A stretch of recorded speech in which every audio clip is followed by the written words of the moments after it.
Quería enseñaros un poco el coche, ya que muchos de vosotros me habéis pedido que os haga un vídeo. Y bueno, como lo prometido es deuda, aquí os voy a hacer un poco lo que le hemos hecho al coche, las modificaciones que tiene, qué sensaciones da al conducirlo y todo eso que creo que puede ser interesante. Bueno, para empezar, este coche tiene un poco de historia, porque yo estaba buscando un coche, un deportivo para comprarme y no sabía muy bien qué comprar. La verdad es que los Porsche siempre me habían llamado mucho la atención, ¿no? Como a todo el mundo supongo que le pasará. El problema es que son coches que por norma general son, o al menos eso se cree, que son muy caros de mantener y que no están al alcance de cualquier persona, ¿no? Entonces mirando, vi que me había salido una oportunidad muy buena en Reino Unido de comprar un Porsche Boxster, ¿vale? A mí es un coche que particularmente no me llamaba la atención ni me decía nada, pero bueno, pensé, ¿qué puede pasar? Lo compro, lo matriculo aquí y lo vendo si no me gusta. Bueno, total, que hablé con el chico, todo por WhatsApp, para quedar. Yo estaba en España y le dije, bueno, ¿qué día te va bien quedar? Y me dijo, de aquí un par de días, ¿cómo lo tienes? Y le digo, perfecto. Y nada, pues quedé así sin más con él, como el que queda en Barcelona, pues le dije de quedar en Reino Unido. Total, cogimos con un poco de prisa los vuelos y fuimos para allí. Una vez llegué allí, todo fue un poco así muy directo, porque claro, yo exactamente no sabía tampoco cómo me iba a salir el tiro, no sabía si luego lo podría homologar aquí sin problemas. Llevaba el dinero justo para comprar el coche y para volver y para echar la gasolina, y tampoco no sabía mucho cómo iba a salir el tiro, ¿no? Entonces yo fui hasta allí, el avión nos dejó en una ciudad bastante cercana a donde se encontraba el coche, y yo lo que hice fue coger el tren hacia el sitio más cercano donde estaba el chico que me vendía el coche. Total, todo esto pensar que era en agosto, metía una calor insoportable allí, me dejó el tren, ahora no me acuerdo muy bien de la ciudad porque hace ya unos años, pero me dejó un poco lejos, tuve que ir caminando, que todo era subida hasta el chico, y nada, una vez lleguemos allí, la verdad es que el chico se portó muy bien y fue muy amable con todo, nos abrió su casa para poder hacer allí todo el papeleo y todo. Entonces, allí hacer un cambio de nombre es muy fácil, no es como aquí en España que tienes que ir a tráfico, a la gestoría y tal y cual. Allí lo único que tienes que hacer es firmar un papel que ya tiene el propietario del coche, conforme haces un cambio que lo estás vendiendo a otra persona, le pagas a la persona y ya tienes el coche en tu poder, ya tienes las llaves. Así que así lo hicimos y así se hace. Entonces, cuando llegas a España, en el plazo de una semana o 2 semanas, por correo te envían los papeles ya definitivos para poder hacer el cambio de nombre aquí en España. Yo realmente todo esto no lo sabía muy bien, fue lo que fui mirando por internet y tal, y bueno, al final me salió bien, pero también podría haber salido mal. Total, una vez hecho esto, el problema que tenía es cómo aseguro el coche, porque además me acuerdo que era un sábado y hasta el lunes no podíamos tramitar nada del coche, ¿no? Realmente, legalmente no podíamos mover el coche, estaba moviendo el coche sin seguro. Total, que me arriesgué de coger el coche sin seguro y bueno, estuvimos durmiendo una noche en el coche, conseguimos hablar con una compañía que hacía seguros por días, y finalmente pudimos asegurar el coche por 5 días. Entonces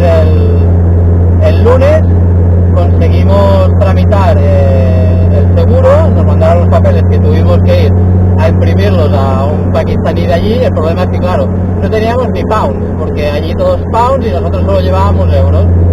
Tuvimos que ir a un sitio que nos cambiaran el dinero, luego tuvimos que volver allí, total, para pagarle lo que vendría a ser 30 o 40 céntimos de la fotocopia, pero bueno, todo fue un poco aventura, ¿no?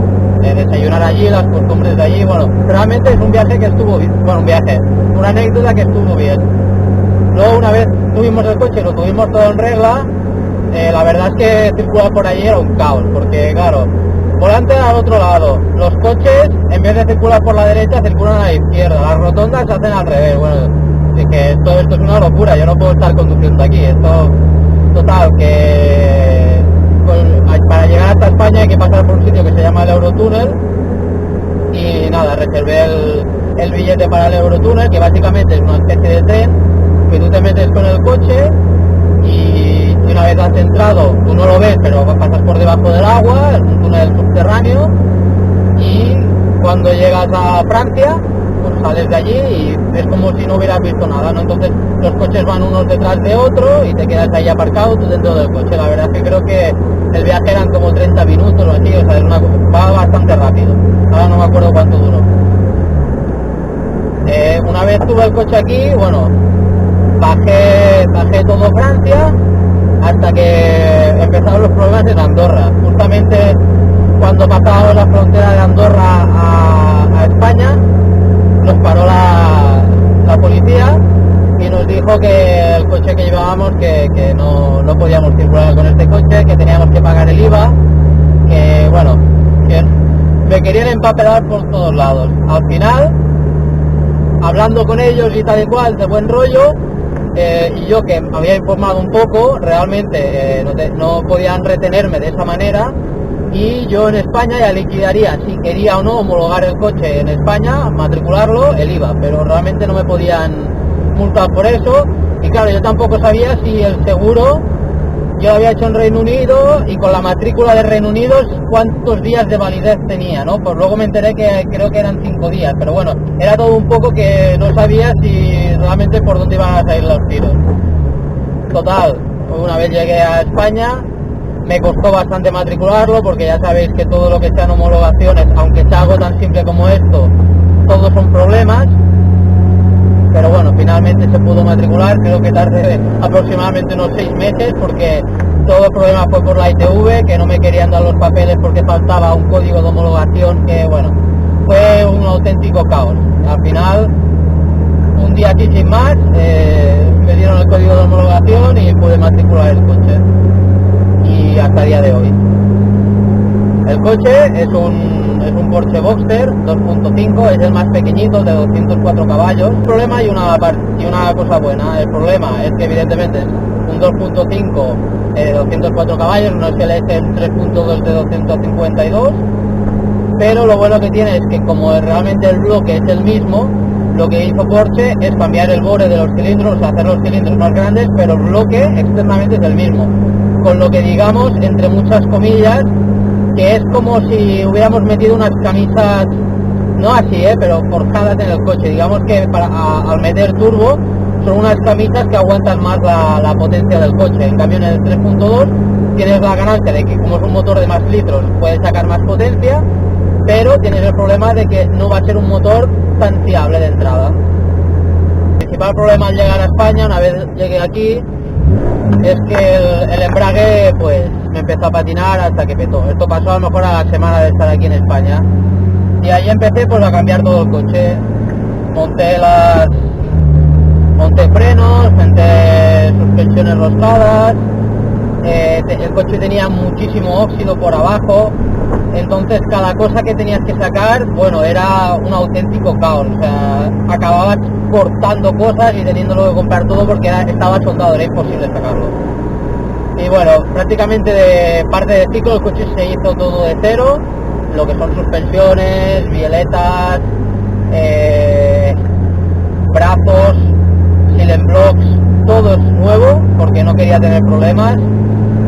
Y lo que respecta a motor, el coche cuando lo compré ya llevaba el escape cambiado, llevaba colectores, llevaba una emisión directa con filtro cónico y bueno, llevaba el cambio corto y algún pequeño gadget. El coche la verdad es que cuando lo compré funcionaba muy bien pero necesitaba un buen mantenimiento, la verdad. Todo esto, como nos pasa a todos siempre, ¿no? Empezamos a usar el coche y se nos empieza a quedar un poco corto, ¿no? Pensé en la opción de meterle turbo al coche. Pasa que todo esto era mucho problema porque es una cosa que no había hecho nadie. Sí que en Estados Unidos venden algún kit para algún coche más moderno, ¿no? Cayman, motores más grandes, pero un 2.5 hasta el día de hoy se había probado de meter algún supercargador o alguna modificación así, pero todos los motores reventaban, ninguno aguantaba. Que esto os comentaré básicamente es por la electrónica. Entonces, bueno, me lancé a la piscina, empecé a comprar los inyectores, empecé a comprar un regulador de presión de más bares, empecé a modificar varias cosas del coche y tuve el problema de ahora qué hago con la electrónica, porque claro, el problema de esta centralita es que tú cuando por ejemplo haces una centralita del motor, el chico que te reprograma el coche tiene unos drivers, es decir, tú tienes el mapa del motor, son todo, por decirlo de alguna manera, hexadecimales, como para que lo tengáis, 0, 1, 0, 3, 4, 5, 8, ahí no puedes, eso no te sirve a ti de nada. Y entonces tú con el driver, que un ingeniero lo ha hecho y ha descifrado, por decirlo de alguna manera, qué es cada cosa, a partir de ahí el que ajusta el coche puede empezar a ajustar las cosas, que es faena de ingeniero realmente. ¿Qué problema había? Que para esta centralita no hay nadie que haya hecho el driver y que haya descifrado eso. Realmente se puede hacer, pero tiene mucho trabajo, hay que saber mucho, y ya no solo que sepas mucho de coches, sino que ya es tema de ingeniería. Total, que hablando con un chico de Estados Unidos que había hecho alguno, me vendieron una centralita reprogramada para turbo con unos inyectores que eran de 330 centímetros cúbicos. Bueno, la monté, copié yo el inmovilizador para que el coche me pudiese arrancar y tal, y el problema empezó cuando, al ser de Reino Unido, los motores de Reino Unido trabajan con dos sensores de árbol de levas, tienen las señales desfasadas y tienen muchas más cosas que mi coche no tiene, entonces se me hizo imposible poder utilizarla.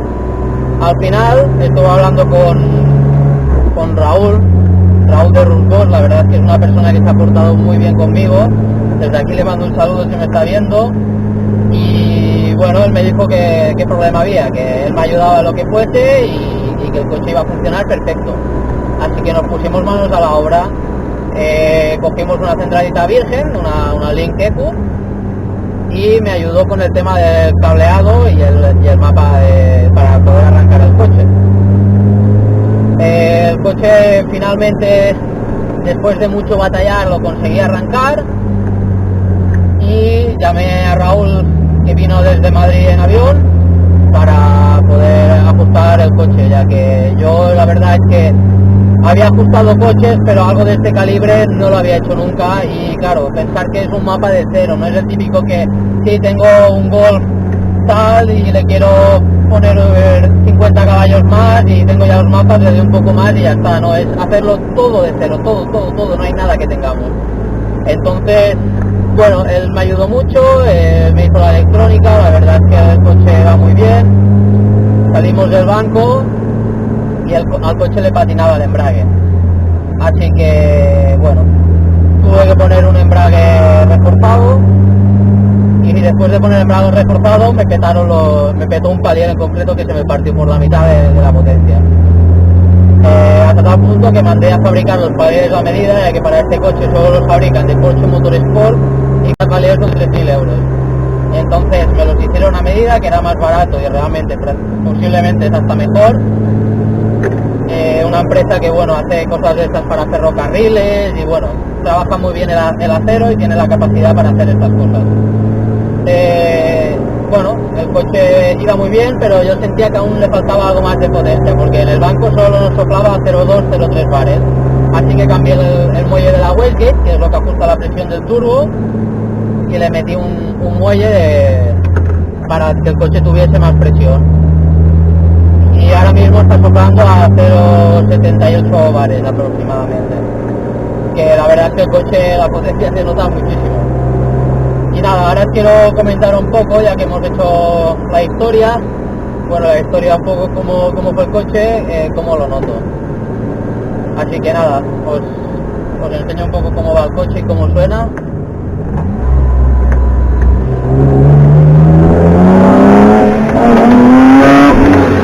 La verdad es que el coche corre mucho. Tenéis que pensar que es un motor de compresión 11S1, por lo cual todo el mundo me decía: estás loco, ese motor va a petar. Al final todo con electrónica y bien ajustado se arregla. Y lo bueno de tener una compresión tan alta es que el coche, aunque el turbo es muy grande y tiene un poquito de lag, el lag se lo compensa porque realmente sigue teniendo la potencia de un coche atmosférico. En un motor turbo, hasta que el turbo no empieza a meter soplado, está como un poco muerto y de repente te mete el tirón. En cambio este no, este es muy progresivo porque tiene la potencia de un atmosférico, pero en cuanto entra el turbo, además de la potencia del atmosférico, se suma la del turbo, por lo cual ya no es un tema de potencia, sino es un tema de la sensación que te transmite el coche, ¿no? De cómo te empuja.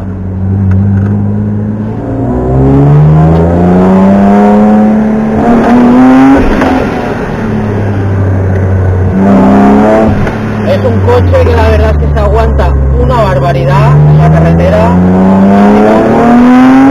Puedes hacer las curvas a una velocidad impresionante, pero al igual que se aguanta tanto, la particularidad que tiene el motor central es que no te permite ningún fallo. Es decir, este coche, como en la curva te pases un poco de gas, frenes un poco o hagas alguna cosa que no tenías que hacer, se te va.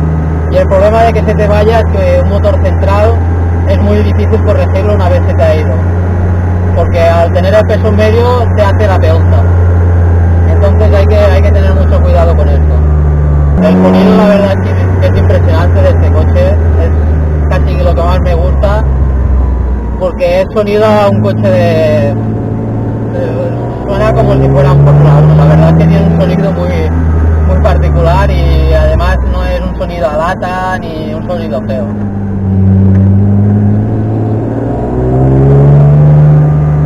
Ahora trameando un poco, bajamos marcha.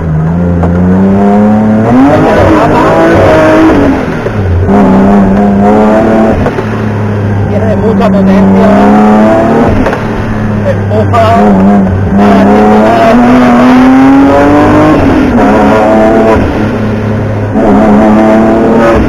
corre mucho. La verdad es que es un coche que realmente si te gustan los coches te lo acabas, porque para no acabártelo tendrías que ir con 700-800 caballos, pero va muy bien y empuja mucho, y además yo lo que quería era un coche fiable, no quería un coche que ahora me petase esto, me petase lo otro. Una curva, bajamos marcha.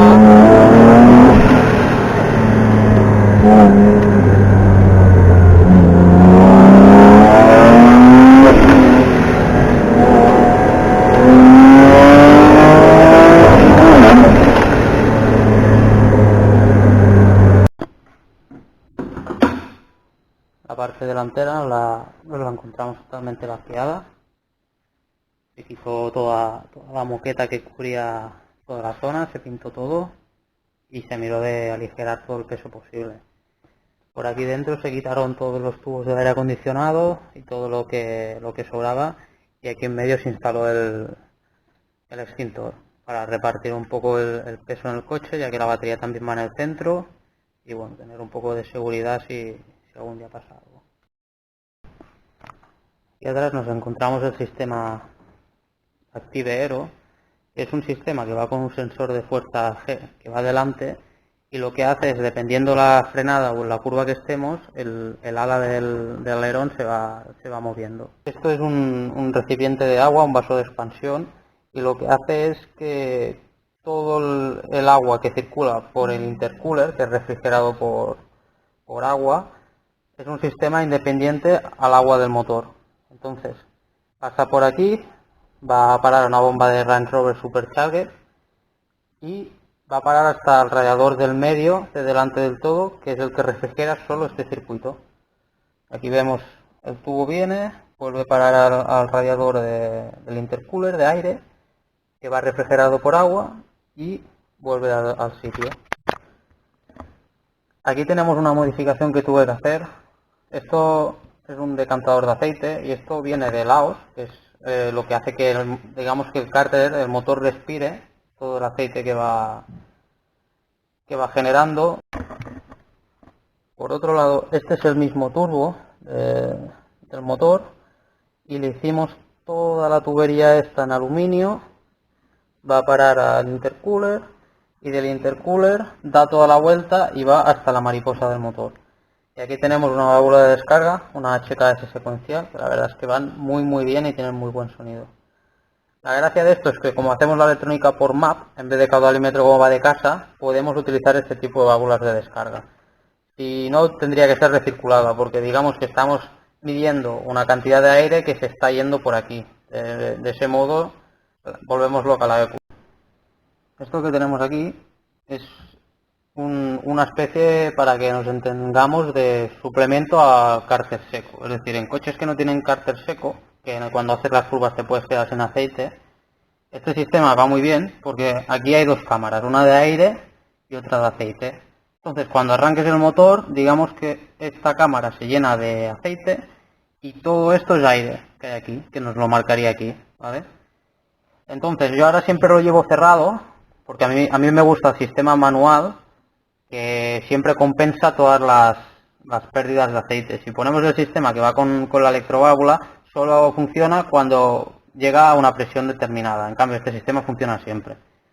Entonces, si nos quedamos sin presión de aceite o pasa algo, la presión de aceite baja, por lo cual la presión de aire, como quiere compensar, empuja a la de aceite, inyecta el aceite y como son dos cámaras y las dos cámaras siempre se tienen que compensar la presión para igualarlas, una vez se ha vaciado y se vuelve a llenar de aceite, la presión de aire vuelve a ser la misma. Un poco difícil de entender, pero este sistema funciona así. Aquí antes se miraba el nivel de aceite y se ponía el aceite. Por problemas de espacio hemos tenido que recolocar todo esto dentro. Entonces esto ha quedado inservible ahora. Y aquí tenemos a la E-Cooling, que nos controla toda la gestión de motor. Aquí podemos ver los frenos. Llevo latillos metálicos, llevo las violetas de titanio. Aquí alguno me va a matar, porque si os fijáis esto es un vaso de 13 agujereado, que no me llegaba, necesitaba un espaciador, esto lo tengo que arreglar algún día de estos, pero bueno, de momento va bien. Y tenía un par de vasos de 13 que no utilizaba, y bueno, le hice un agujero en medio y me sirven de espaciadores. Si os fijáis es un vaso de chicharra de 13. Bueno, suspensiones Bilstein, roscadas. Y en los frenos hemos puesto estos discos y pastilla de S3000, que la verdad es que frenan una barbaridad. Aquí tenemos modificado el sistema de evaporación del tanque. Hemos puesto una válvula antirretorno para cuando aumenta la presión que la pueda sacar fuera, pero en cambio no pueda entrar nada dentro del tanque. Así queda totalmente hermético y si necesita evacuar la presión por algún problema o porque se está generando mucha presión por calor o lo que sea, pues la puede evacuar. Por la parte trasera, aquí podéis ver el escape. El escape lo fabriqué yo y luego lo llevé a soldar a CD Garage. La verdad es que lo recomiendo mucho porque si ese escape aún ha aguantado, las soldaduras no se han partido, es que realmente está todo muy bien soldado. Esto para hacerlo lo fui cortando los trozos, los fui empalmando con punto de soldadura con MIG y luego los llevé a soldar bien en TIC, que la calidad es impresionante. Del mismo modo los colectores de escape del turbo se han hecho igual y se han llevado a soldar de la misma manera. Aquí teníamos un problema y es que el turbo este pesa mucho. Entonces hicimos este soporte, lo soldé yo a una pieza en 3D que me fabriqué y luego lo mandé a cortar por láser y hace de soporte para aguantar todo el peso del turbo y de los colectores. Si no tuviéramos esto, lo que pasaría es que con los años se nos rajaría. Y todo esto va apoyado con dos juntas de brida T4 de turbo y está funcionando muy bien. Aquí vemos una válvula de descarga, una Precision. Esto lo que hace es que lleva aquí un muelle dentro y nos controla la presión del turbo. Luego nosotros lo gestionamos con un solenoide a partir del muelle que tiene y podemos con un potenciómetro elegir diferentes mapas de motor y de potencia, pero realmente la válvula que la ajusta es esto. Lo otro es un solenoide, que es lo que la controla electrónicamente. Luego este turbo va refrigerado por agua. Como veis, el agua no la utilizo porque realmente no nos ayuda en nada para este montaje. Y este turbo la verdad es que es muy grande. Creo que me pasé al ponerlo porque este turbo está pensado hasta 700-750 caballos. O sea que realmente por turbo no nos vamos a quedar cortos y las líneas están pensadas para ello también. Luego el problema que tuve es que este motor va todo muy comprimido y los soportes del motor los tuve que modificar. Si os fijáis, todo esto lo soldé, hice aquí un refuerzo en V para que me pudieran pasar todos los tubos del turbo. Fijaos a qué distancia pasan de los palieres, o sea, está todo pensado al milímetro. O sea, fijaos que es que no hay más espacio para pasar nada. Entonces fue bastante difícil hacer este montaje. Aquí en el otro lado podéis ver lo mismo, tenemos también el soporte reforzado y fijaos nuevamente a qué distancia pasan de los palieres. O sea, esto está comprobado y está visto que no toca, pero realmente hay escaso 1 centímetro, que es lo que nos guarda pues un poco de las vibraciones y tal. Luego estos palieres son forjados hechos a medida, porque los que teníamos los partió por la mitad. En los dos ejes también tenemos las estabilizadoras HIR azules, que la verdad es que van bastante bien, pero para circuito. Para calle la verdad es que son bastante duras y hacen el coche demasiado rígido. Aquí podéis ver cómo unen a los colectores que ya llevaba el coche cambiados, y estas piezas que también me las diseñé yo y me las corté en láser, que unen los colectores que llevo a los colectores que fabricamos, y como digo me soldo CD Garage. La verdad es que muy contento y además muy buen trato y la calidad muy buena, la verdad.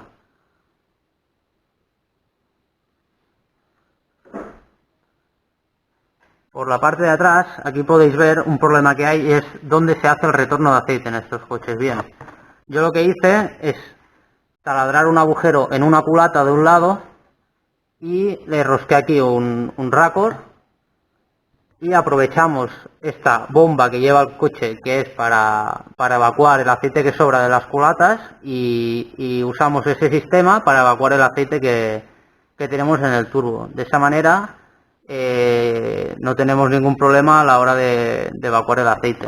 Lo que sí es verdad es que al arrancar el coche a veces hace un poco de humo, y eso realmente, yo con la gente que he hablado, con grandes preparadores de Estados Unidos y tal, me han dicho que han probado otras cosas, han petado motores por probar otras cosas y lo único que realmente funciona es este sistema. Así que cuando lo arrancas en frío siempre hace un poco de humo, más de la cuenta, pero a la que se calienta un poco ya no lo hace. Y el problema que hay es que si pones una bomba más potente, tienes el efecto contrario, y es que no te hace humo en bajas vueltas y cuando está frío, pero cuando vas muy rápido con el coche y está caliente, la bomba no da abasto y satura la segunda bomba que hay aquí, que es la de origen, y acaba siendo un desastre. Aquí también podéis ver la bomba del intercooler, la del Land Rover Supercharged, y le hice un pequeño escudo de protección, ya que pasa rascando los colectores, y pensar que esto se pone al rojo vivo. Y la verdad es que está funcionando muy bien, porque no he tenido ningún problema, ni se me ha quedado ningún componente ni nada, así que realmente el escudo este está funcionando.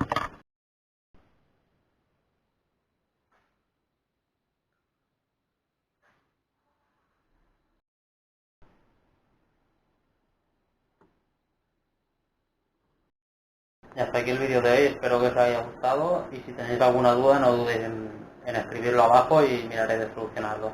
Un saludo y nos vemos en el siguiente.